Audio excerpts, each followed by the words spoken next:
Hey guys, it's Craig and Ollie here from CP. We're here at the top of Box Hill on a very chilly Wednesday morning to test one of the most contentious issues in cycling today. What is the most perfect tyre width? So today we're going to be testing 3 different tyre widths at 3 different PSI ratings to see which has the most efficient rolling resistance. So we've got Ollie here as our guinea pig. He's a bit cold, but we'll soon get you moving. It's really cold. It's like 4 degrees. It's freezing. So why are we out here in 4-degree heat, freezing our asses off? Well, there used to be old school thinking that narrower tyre the quicker you'd go, but now we're seeing a lot more pros in the peloton actually opt to go wider. We want to see if they were right or not.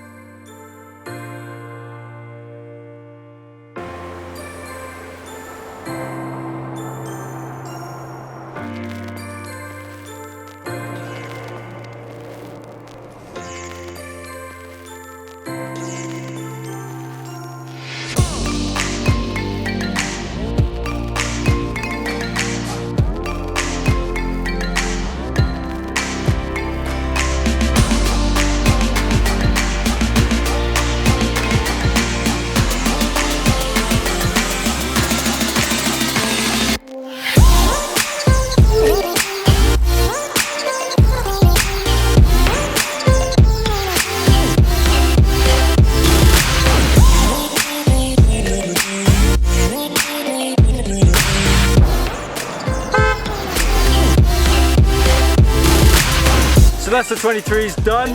Now on to the 25s.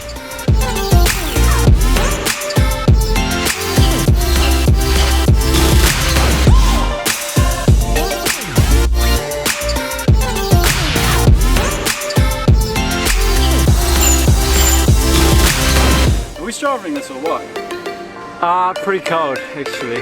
It's my toes. Are you not warming up slightly? Yeah, but not my toes.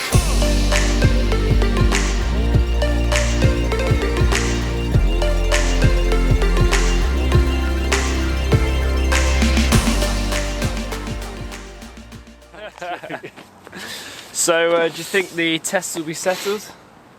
Yeah, I think so. I'm looking forward to seeing the numbers when we get back home. It felt, some of the tyres when you're on it just felt faster. I felt that the 28s, especially at the higher pressures, just felt quite fast. Okay. But we'll see what happens. It's just interesting as well to like ride the 23s because like no one rides 23s anymore, right? And when you actually put them on the bike, they just look so thin. They look pathetic. So we'll see. And then the 28s just look really fat and nice. I actually really like 28s, so I'm all about the 28s now. Yeah. It's that 28 life. Not that I'm jumping on any bandwagon or anything like that. Not that you're copying professionals at all. Exactly. But yeah, so it's been a good day. I think we're going to be pleasantly surprised by the numbers, what we'll see with these results. Yes, hopefully. So time to head back to CPHQ and see what we can find. So we're back at HQ now and it's time to crunch numbers. Yeah, so first things first, we should probably say it wasn't the most scientific test in the world ever, as you could probably tell. Naturally, there were always going to be a few variables to contend with this sort of thing. For us, first of all, we had the wind. Now, we deliberately chose a very sheltered section of road to try and sort of mitigate that as much as possible. So second of all, we also had the actual line that I was taking down the road. So Craig was just holding me and I was being pushed off from a standing start down the section of road. I mean, I was trying my best to try and match that line every single time, but obviously it's impossible to do that. So there would be a little bit of degree of difference when we were going down the road. But counter to that, unlike any other test, we didn't have to have a consistent level of power being put out because it was a rolling start. So we could kind of negate any sort of losses that you may have found in other tests where they're trying to hold a certain level of power or a level of speed. So we could actually get the truest results possible, which is something that I think worked in our favour. So Craig, tell us what we've all been waiting for. Well, the results are in, and 28 millimeters running at 120 psi is the quickest out there. Opposed to that, the slowest there is actually 25 millimeters psi. So you've got 23 millimeter tyres running right in the middle there, which is quite interesting. Definitely. So that's, widest tyre and highest tyre pressure was for us the fastest. Yeah. So Craig, what determines the speed of a tyre?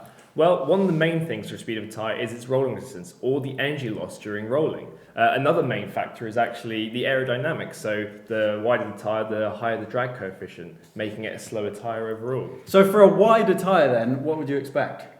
You generally expect it to be a bit slower, Yeah. but we found in our test that it's actually run to be quicker, actually the quickest of them all. And you're actually finding a lot of people are starting to agree with this, even though, theoretically speaking, they should actually be a slower tyre. So one interesting thing to note is that our results were in fact in line with Continental's own lab tests. So we obviously used the Continental GP4000 S2s, and in their lab test, Continental showed that 28 mils were the fastest.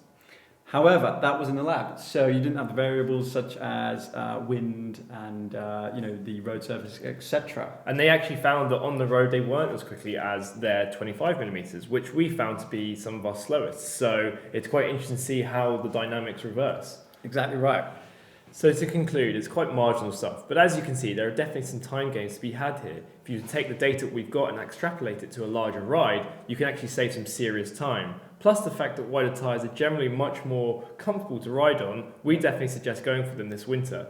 Absolutely right. I mean, I'm already riding 28s at the moment, and I think they're great, a lot more comfortable. I haven't been able to obviously to test the speed of them, but with these results, I will be keeping them on. Year round. Year round.